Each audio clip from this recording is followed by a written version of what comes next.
સેવા વર્ગ 1 અને 2 માં ખાલી પડેલી જગ્યાઓને લઈને સરકારે વિધાનસભામાં અલગ અલગ આંકડાઓ આપતા વિવાદ થયો છે। વિધાનસભામાં કોંગ્રેસના ધારાસભ્યએ પૂછેલા પ્રશ્ન અને અન્ય પ્રશ્નના ઉત્તરમાં ખાલી પડેલી જગ્યાઓની સંખ્યા અલગ અલગ જણાવવામાં આવતા કોંગ્રેસે સવાલ ઉઠાવ્યો છે।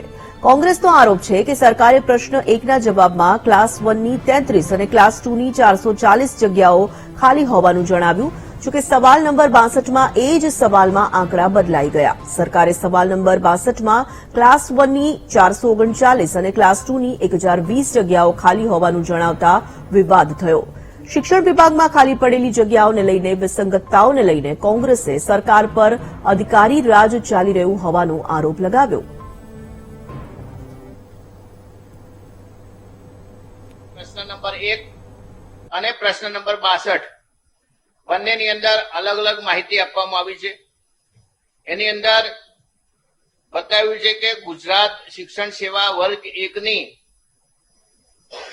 31/12/2023 ની સ્થિતિએ ભરાયેલ જગ્યાઓ કેટલી?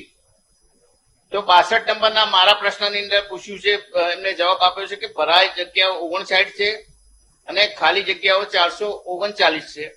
અને ગુજરાત શિક્ષણ સેવા વર્ગ 2 ની ભરાયેલ જગ્યા 729 અને ખાલી જગ્યા 1020 છે। અને એની સામે જ જે 1 નંબરનો પ્રશ્ન આપ્યો છે એની સામે ગુજરાત શિક્ષણ સેવા વર્ગ 1ની ભરાયેલ જગ્યાઓ 107 અને ખાલી જગ્યા 33 છે। અને શિક્ષણ સેવા વર્ગ 2ની ભરાયેલ જગ્યા 442 અને ખાલી જગ્યા 440 આ બંને વચ્ચે પણ તફાવત આવે છે।